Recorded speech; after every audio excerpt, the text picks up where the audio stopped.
पोहोचवण्याचं काम शेरला साहेब आणि त्यांच्या मित्रांनी केलं. नुसतं सांगितलं नाही तर प्रत्यक्षात केलं आणि असं केलं की रक्तदान हा स्वतः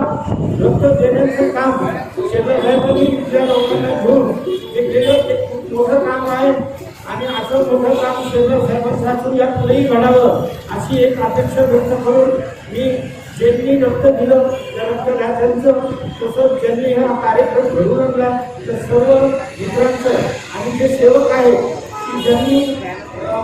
रक्त देण्याचं रक्तदान रक्तदान अन्नदान आणि श्रमदान रक्तदान अन्नदान या सर्व कामांमध्ये सर्वात मोठं रक्तदान याच्याकरता आजची जी परिस्थिती आहे त्या परिस्थितीमध्ये शासनाचं सुद्धा कुटुंब आहे आणि अशा कुटुंबात काहीचा वाटा म्हणून जो सहभाग त्यांनी ज्यांनी घेतला त्या सर्व सहभाग्यांचं मी तुमच्या या वस्तीच्या वतीने आभार मानतो.